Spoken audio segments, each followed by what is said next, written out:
Hey, it's your girl, your favorite paralegal, aka Cassandra Lynn, and welcome to Legal Doc Talk 24/7. Hey guys, so this is an update in regards to the James Wright versus Chrisean civil matter.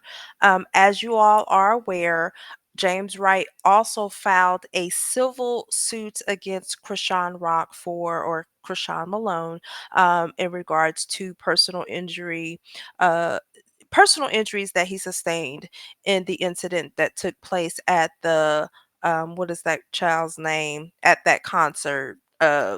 Tony Tamara Braxton. Forgot her name.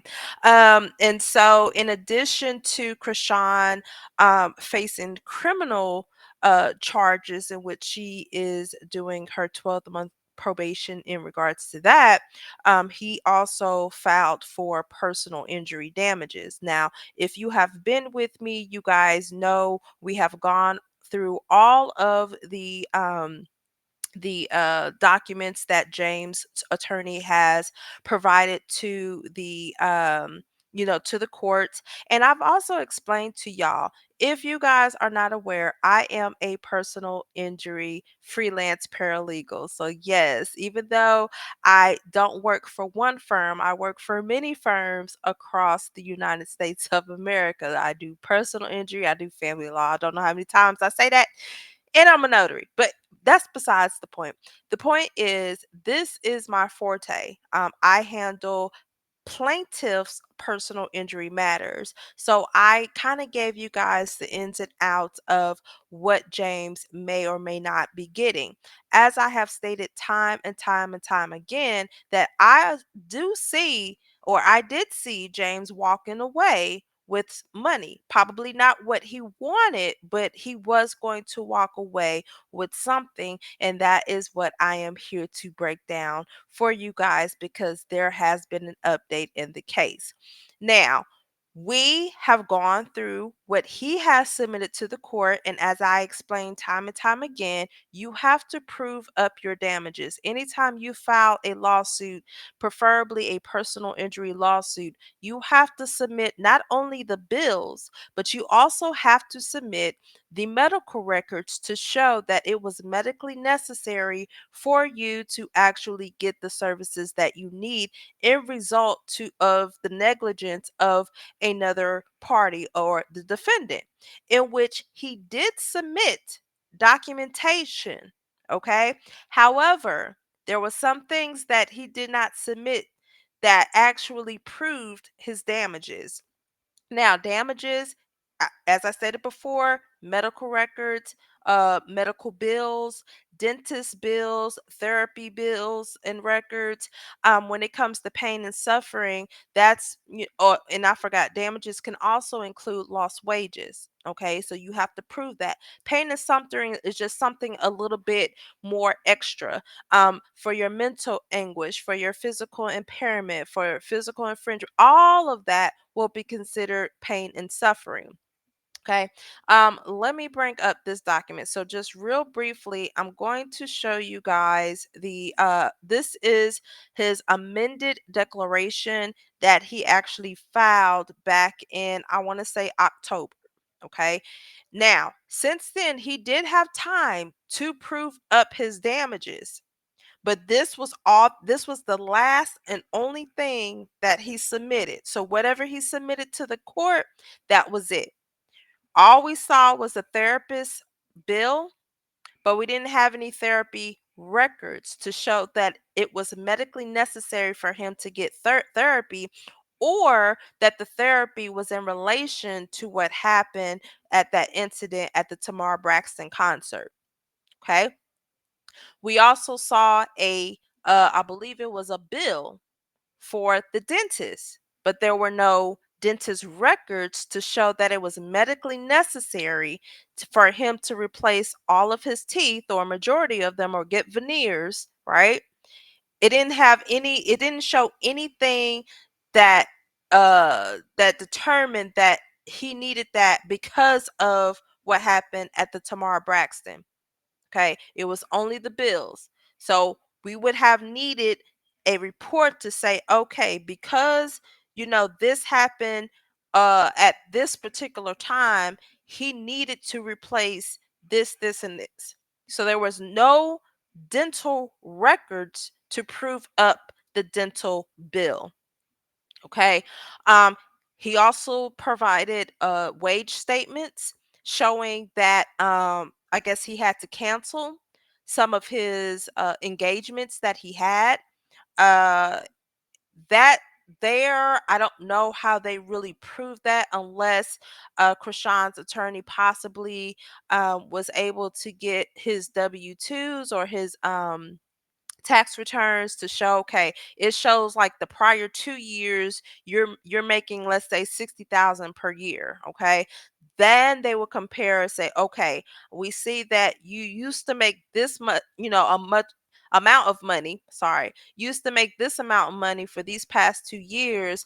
So it is a possibility that you lost out on this income. Normally, in that process, what they will do is they will hire a vocational specialist, and a vocational specialist will actually get that client's the defend. I'm sorry, not the defendants, the plaintiffs medical records, their resume, their whatever pay stubs, bank statements, and they will go through, and that's what they're considered an expert. So that expert will go through and say, okay, they have the qualifications.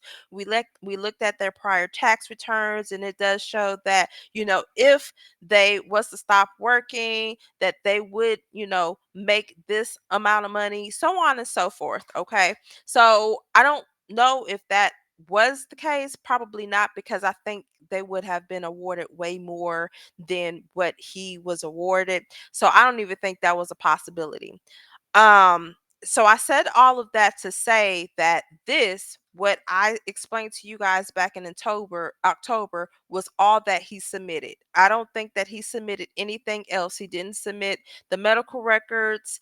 He did not submit the dental records to match the bill. He did not provide the therapy records to match the bill, meaning that it wasn't the question that we all ask when we're doing this. Was it medically necessary for you to get this treatment because of this injury? And I don't think that I'm not even saying I don't think he did not, because if he did, then he would have been awarded all of his damages, pain and suffering, and so on and so forth. So overall, the damages was $77,926 dollars and 70 cents. Pain and suffering, they were requesting 50,000. Service of process, $2,106. Attorney's fees, $15,000 to an amount of $145,032 and 70 cents. As I stated before, and you could go back and watch my other videos, I specifically said he is going to walk away with something, but not as much as he thought that he would be, because he has to prove up these damages. All right. So now going to the minutes of the court, they did have a hearing today, and it states that that the court provides an oral tentative ruling to counsel. They heard the argument for both of the sides, and in regards to the default judgment, and it states that the court granted the default judgment in a reduced amount. Excuse me. Damages are reduced to a statutory threshold based on the evidentiary support. Proof of service of statement of damages shows personal service, but the statement of damages was not filed with the court. Attorney fees are stricken, meaning that you're not going to get attorney fees. Accordingly, court enters judgment in the amount of $37,106, and the court modified and signed the proposed judgment. Okay, so he's still going to have to submit his statement of damages. So service was perfected, meaning that she was served. She just failed to answer during that time. I believe in California it's 30 days. So the court did see that, and they took that into consideration. Okay, now going on to the default judgment order, they did consider this written declaration, this that he submitted. And then let's see.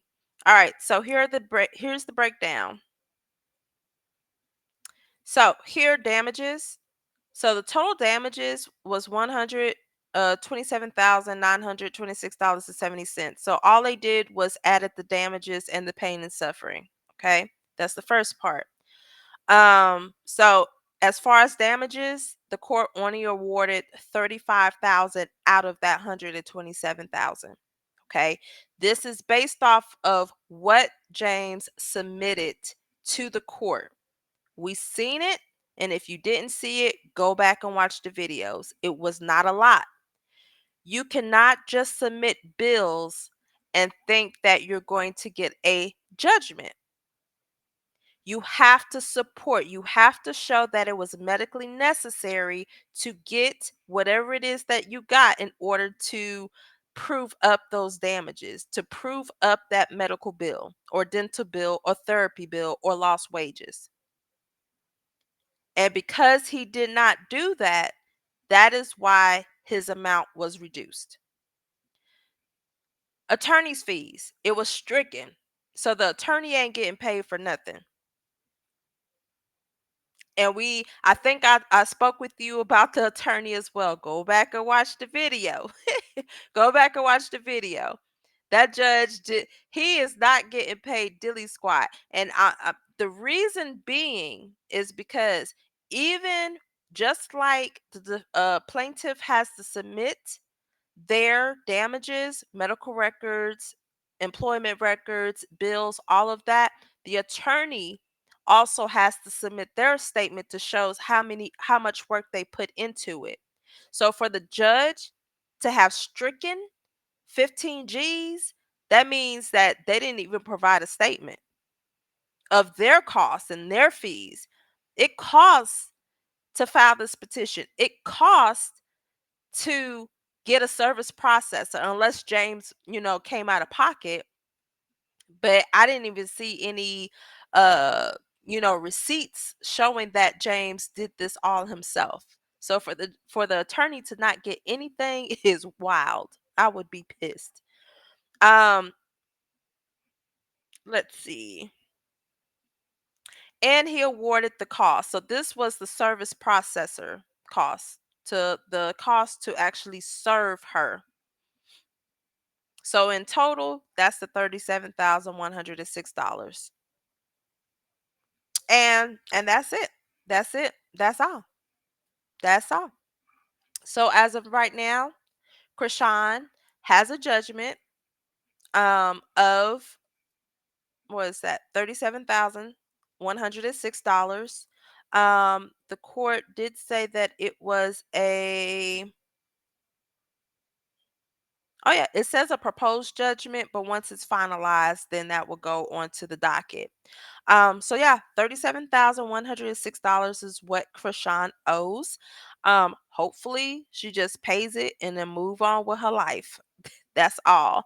Y'all know, y'all been with me long enough to know that with judgments, it can hinder you doing a lot of stuff. So you do not want a judgment on your record, because if you don't pay the judgment, they can end up garnishing your bank account. They can file a writ of execution, just like they did with Blueface for that 15 million, and it adds uh, interest daily. So go ahead, Chrisean, pay that 37,000, and then move on with your life. That's all. That's it. But yeah, so y'all tell me what y'all think about this in the comments below. Don't forget to like, share, and subscribe. Until then, you all be blessed, and I'm out. Bye.